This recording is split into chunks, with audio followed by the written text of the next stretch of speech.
Hey, welcome to the World Warriors of Capcom Cup Player Showcase. I'm Ultra David. And I'm James Chen. You're watching the series of videos where we go over all 32 of the qualifiers for the Capcom Cup, which is going to be taking place at the Sony PlayStation Experience from December 5th through 6th. Now, if you're not familiar with the Capcom Cup or the Capcom Pro Tour, we did an intro video you can find on this channel, youtube.com/Capcom Fighters TV. Just take a look for that and you'll get all the information you need to know about the Capcom Pro Tour. But we are here to talk about the players. And the one that we're going to talk about now is Keoma from Brazil. That's right. Keoma from Brazil, a player who, when you talk to the crowd in the FGC, to the fighting game community in Brazil, Keoma is like the one that they talk about all the time. It does seem that way. Yeah. I mean, obviously, last year we had Shushu, for example, represent from Brazil. But when you talk to all the Brazilians, they're always like, it's Keoma. Keoma is our best. Keoma is our best. And now he is qualified, and players have had trouble with visas before getting out of Brazil. That has already been taken care of. We are going to see Keoma at Capcom Cup, and I am super excited. I am too, actually. I love, so he's an Abel player. Yes. I love watching his Abel. Yeah. When I think about Keoma Abel, I think about completeness. I feel like he just has all of the things that Abel does. Yeah. There are many Abel players who are really good, who concentrate more on one part of his game. Maybe they don't use some of the options just because they're rarely used for whatever reason. But he has everything, whether it's super high level stuff like armor canceling into command grab, or whether it's wake up ultra. Like, it's all of the options. And I just like seeing somebody take a character and just milk it as much as they can. It's always interesting because thanks to the streaming, to the YouTube era of fighting games, it just naturally kind of funnels everyone into one style of play for characters in a lot of ways, right? It's like, oh, you see these Abels do this, oh, this must be the optimal thing, so I'll learn this, and such, etc., etc. When I watch Keoma play, I felt like he was using things that I just don't see a lot of other Abels use. Like it's like a homegrown Abel. I think you're right. That's like, it's so fun to watch. Like just when I saw it, I was genuinely surprised by some of the stuff that he was doing, and I was just like, this is really cool. Like, he'll always hit the counter hit step kick combos. Yeah. Like, if step kick counter hits. Like, he will get the big stuff out of it. Yeah. I like to see that. I think that's really impressive. I like his reactions. I like his mid-range game. I think he's very good with that. His mix-ups are strong, of course. I just feel like he has all the parts that you need to make Abel into a really scary character. Yeah, and there was just a real strong confidence to the way that he played the game. So he qualified by taking first place. Yes. He took first place in the Brazil tournament. Yeah. And it wasn't that like nobody went out there. Pepidai was out there, and Haitani was out there. And Haitani, excellent Makoto player. Yeah, he's like one of the best fighting game players that Japan has ever produced. Right, exactly. They got into grand finals, and a lot of people were thinking, oh, here we go, like when Sako went out to Brazil and he won the tournament out there. You know, it was just kind of like, here we go again kind of situation, and it just did not happen. And that's the match we're going to watch in just a little bit, is Keoma versus Haitani. And I mean, like I said, just watching the way Keoma played, there wasn't any sign of like, wow, I'm going up against this guy or anything like the gameplay itself was super confident. I just didn't feel like there was any sort of like cracks or nervousness in there. Yeah, I feel like he, and it doesn't all go well for him. I mean, there are mix-ups that he guesses wrong on. He faces against Haitani Makoto in the clip that we're going to watch, a very explosive character, right? So he loses some rounds. But it never feels like he is out of it. In fact, it always seems like he's still involved. Right. In fact, he loses one game, and they switch to the camera. We'll see this in just a little bit. They switch the camera to Keoma, and just his expression, like, just it says volumes to me. So, but yeah, again, I was, a lot of people talk up players like, oh, in my home country or my hometown, this guy's really good. Trust me. And when I haven't gotten to see Keoma play a lot. Right, me neither. And so this was one of the first times I did manage to see him play, and yeah, I was thoroughly impressed with his play. You know, I've seen him before, certainly, just not as often as many other players, because there are fewer big streams to watch from Brazil. But I have seen him play. You know, coming into this, I felt like that is to say Brazil Game Show. I felt like he was one of the favorites because I had seen him. Oh yeah. But I'm just really. Can I just say this? No disrespect to Aitani or anybody else, etc. I'm really happy that there's a Brazilian representing.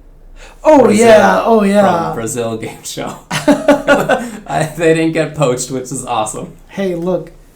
I don't think any U.S. premier events were won by any U.S. players. There you go. Okay. Yeah, there you go. All of the U.S. players have made it in via points. Fact. You got it. Yep. So yeah, shout outs to Keoma, and I mean he's said that he's been trying to get to the States for years now. He's been trying to go to Evo since 2013. It's just the visa issues. It's really tough. I mean, there was a previous Brazilian player who was supposed to make it out to one of the Capcom events, couldn't do it. He had to be replaced. Shushu just kind of like barely got the visa and was able to make it last year and such. But as we said, there are no problems. It's all been taken care of. You know, knock on wood, nothing happens from this point forward. But we will see Keoma, and I'm super excited to see someone from Brazil representing. So. All right, well let's see Keoma now. Let's see him play against Haitani. First of all, wait, can you switch to it? Oh, yeah, I love his sitting position. Oh, I know nobody cares about that, but it's just something that I always pay attention to. We'll see it in a bit. We'll see it in a little bit, yeah. But yeah, again, Haitani is one of those, Makoto is just one of those characters that once Makoto gets on a roll, you feel overwhelmed. Yeah, that's their design. Right, and that doesn't happen to Keoma. In fact, even uses that tendency for Makoto to want to overwhelm you to his advantage. Yeah, look at that. Ugh. I mean, that was basically 2 reads. Yeah. You know? That's he has a very strong character when it comes to explosiveness as well. And then the nice thing about it is whenever he really needs to get that finish, he's so patient at this little neutral game too. And the stand short, you're going to see the way he uses stand short at end rounds. Look, Abel, in my opinion, is one of the best round closers in the game. Yeah, look at that perfect posture. Stand like it, you're just going to get hit by it. Yep. It's really tough to avoid. It's like a third screen and it's super fast. Yep. And it covers such a good space. So that EXCOD, even though it didn't work out, that's something that he'll use that very few Abels use. It's okay on block. You're not in a great situation, but it's okay, and it's armored, and it gets through stuff. Yeah, and you'll also notice here, I mean, these, you know, I don't see any Abel do that. Yeah, me neither. The stand fierce, double hit, red focus, and then there's what closed it out? Yeah, stand short. And, you know, to unfortunately for Haitani, I mean, he's really fighting against a crowd here. Yes. And in fact, Keoma even said that Haitani looked really nervous to him, which is, very interesting to note. But so I did want to mention last time, one of the things that you also see Keoma use is he has perfect spacing on the wheel kick. He uses the wheel kick more than any other Abel that I see.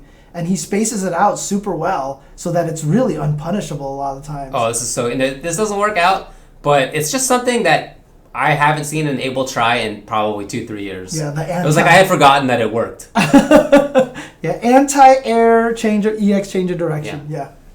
Into Ultra. Well, look how he's playing in the neutral game. He knows that Makoto wants to dash around, so he's trying to stand at Makoto dash range. Where he's had success so far, and we'll see him with success in the future too. Yeah, but these are the kind of rounds that you're going to run into. Yeah, it's whatever. You against Makoto. But see, like I said, this is what Makoto can do, and this seems like the moment right now where it feels like maybe Haitani is like, oh, okay, see, he gets him with this wake up. Yeah. But look at Keoma's reaction here. A little smile. He's just smiling. He's a little just like, wry smile. He's like, very good. Well played, Haitani. But that is only game number 2. I mean, I love the confidence that he is exuding. Like I said, it's not even just in his own facial expression and body posture and language and body language and stuff, but there's that in-game body language that I like to talk about that you don't see uncertainty in the way he moves Abel. Ooh. Armor cancel right there. That's a tough technique, but it's really good. Yeah. So again, check out where he's trying to stand. He's really trying to stand at Makoto dash range and buffer step kicks. Yeah, this is where he wants to be. Haitani's very good at moving around. Oh yeah. Some people can react to that. I'm not sure if that was a reaction, but that's certainly doable. Gets it again, so we're at that end round situation again. Oh, but he goes for the risk. But, I mean, again, that's perfect. You have to go for those risks. You know, if you play safe the entire time, you are not going to win. And we'll see it later on. There's going to be one key risk that he just goes for, and it pays off for him. So we'll see that in just a little bit. But yeah, see how he like fished with the change of direction? Yeah, he does that. Just regular. That wasn't even the EX one. It was a regular one. He just went for it. So like I said, I just really like that. It feels like he has a use of Abel's tools more than a lot of the other players out there. And here we go. So it looks like it's like I said, everything looks Haitani right now, but then he starts getting a good sequence here. Wow. Yeah, this is definitely a good sequence. Yeah. Oh, well. But he gets away. Oh, and there it is. That's so good. Yeah, great reactions. Uh-huh. So he gets him with this, and he's basically turned this whole round all the way around in his favor. And then here comes stand short. I'm telling you, it's the closer. It's the closer. That's all it was. One stand short, two stand short. I take that round. Thanks. It's been the closer for 6-7 years, you know? Oh, again, fishing with that. Yeah, he's really trying to find those dashes. Mm-hmm. That's a good read. Yeah, but it's like I said, see, it doesn't discourage him. He just went for it twice in a row there. You always have to take note that if somebody guesses wrong in a situation, that doesn't mean it was the bad play. Oh yeah. He knew the second hit was going to whiff, so he comboed it into the change of direction instead. Oh, so good. That was really good. So good. Yeah. But yeah, don't think of a missed command grab as the wrong choice. Right. I feel like that's very important to note. You can't be 100%, and you can play for the percentages, but you can't be 100%. So making those decisions is not necessarily a bad thing, and it teaches your opponent what to expect in the future. Mm-hmm. So he took that third game, which looked like it was all Haitani, and he turned it around halfway through and put it to all to him. Two things I like there. Option select step kick, and then he did not do the throw out of the corner after change of direction. Not actually safe, but nobody punches it. Here we go. Haitani's going crazy, and he's just willing to play the risk. I love it. And guess what? It pays off this time. A lot of times you see Wake Up Ultra and it feels stupid, but that's one situation where I feel like it doesn't. Abel has wake-ups that are roll or command grab, basically, or exchange of direction. And you can safe jump those, and you can grab those, and they're not the best options. You're not expecting a wake-up hit in that kind of invincible way. Right. And especially after Haitani just, baited out a couple of command throws. Those are the situations where the opponent tends to clam up. Like, I got red twice. Yeah. I'm scared now. And sure enough, he went for it again. And again, that's what I like about it. It's the confidence in his game plan and in the way that he plays. Look at this. He's just chilling in that distance. Oh, I love the backdash there. That was so sick. And then the challenge with that close fierce. He's done that a couple of times already. So you see, I think, a little bit of a different style from him right now than we've seen a lot of the times. He is no longer trying to stand at just this range. You see he's dashed in 2 or 3 times so far? Yeah. He has changed up where he's standing, and I feel like that's frustrating for Haitani. Again, what closes it out, of course, it's the button. Yep, that's right. And there it is. Keoma takes it. And so he's going to... And look at this elated crowd here. I mean, look. This was a rough match for Haitani because, we don't have the audio going right now, but it's thunderous here. I mean, it was crazy.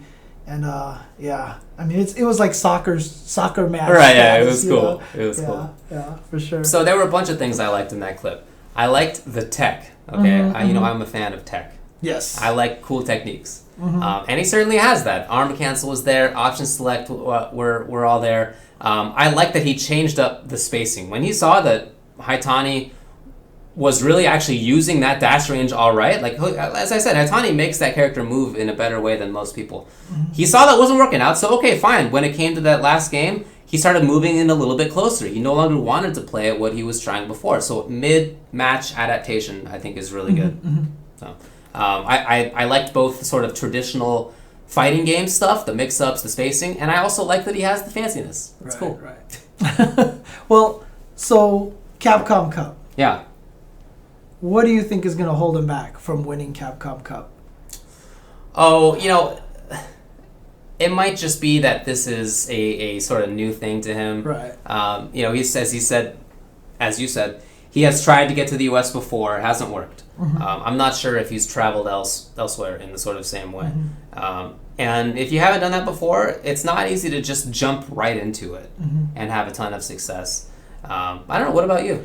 It's interesting because, the obvious answer is you're not ready for the big lights and all these things like that. I don't know. I don't get that feeling from Keoma. Okay. Like, there's just something about the way his expressions were and, like, that little... Perfect posture. Yeah, the perfect posture. Maybe the posture is what's throwing me off or something. Like, honestly, I don't feel like he's going to have that same kind of deer in headlights feeling that some other players might have. To me, it's actually going to be the physical aspects of it. Traveling, time zone, these kind of things like that. It's not a huge something difference. Everybody has to deal with. Right, and he hasn't had that experience. And that is a factor. Sure. A lot of people don't know. I mean, like, whenever Daigo travels to another place, he sleeps for, like, the first 16 hours, I swear. It feels like that. But he knows that that's how he's going to get on his game, right? So the physical aspect of it might actually catch him by surprise. But I don't know. Like, mentally, I feel like he's all there. And he... Maybe the only thing that might also get in his way is, we said this about Shushu last year. You have the weight of a whole country on your shoulders at this point. Okay. But gosh, I love the way he played. I love how he looked, and I just feel like he has this swagger to him. So I just don't feel like he's going to be phased as much as some other people. The only player who has playing position that is as upright is Daigo. Oh, that's the only other person. Well, Daigo does make it a point about physicality. About staying in good health and stuff like that. So, what do you feel about his chances? You know what? I really expect him to surprise a lot of people. I expect him to upset a lot of people. I don't want to put all the hopes up, but look, I just watched him and I was just like, I love the way this guy plays. I am a Keoma fan. I wouldn't be surprised if he did pretty well in this tournament. Obviously, he is going to be an underdog. There's no question he's an underdog because he's going up against Bonchan and Nemo and Daigo and Tokido and all these Momochi, all these players that everyone has heard of. So he's obviously going to be billed as an underdog no matter what. And he probably is coming in as an underdog. But, gosh, if he doesn't upset, like, 2 or 3 people, I would be surprised. For me, he's one of the big dark horses of the tournament. That is to say, somebody who I might not bet on to win the whole thing, but... in the sense that, like, if he does, like, you would get a big payout. And it's like a better deal than the bookies think it should be. Right. I think you're right. He has a great chance to upset people. Mm-hmm. I really think so. Yeah, it's one of the reasons why I was so excited when I found out that he won. When we heard that all the visa stuff was taken care of. I am super excited to see this guy here, and I honestly hope he has a wonderful time out here. I hope that his experience is awesome and fantastic. Yeah. I'm sure it will be, but it's going to be great to see how he plays out here. And everyone in Brazil has, we said at the start, has basically pit him as the best player from Brazil. And to me, that's exciting now to see him out here, and it makes me happy because this is what the Capcom Pro Tour has afforded us as Street Fighter fans to see, is players from around the world going up against each other like this. So big dark horse. All right, well, the Capcom Cup will be on the weekend of December 5th through 6th at the PlayStation Experience.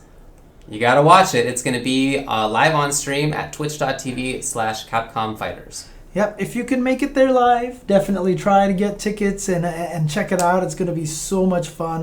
Like you mentioned, though, if you can't, just watch it on stream, follow them, and to make sure you get notification as soon as it starts. You can also follow them on Twitter at Capcom Fighters and get all the updates on when everything is going down and when everything is starting. And if you'd like to watch more in-depth analysis and sort of talking about players and matchups and games, then you should check out our stuff, which you can find at Twitch and YouTube/UltraChenTV. Yep, and then every Tuesday night we also do kind of an FGC weekly news show where we wrap up all the stuff that have gone on in the events, all the upcoming events, game news, talk about all the drama in the fighting game community. So definitely tune in for that if you guys want to, check that out. So. All right, thanks a lot. We'll see you at Capcom Cup.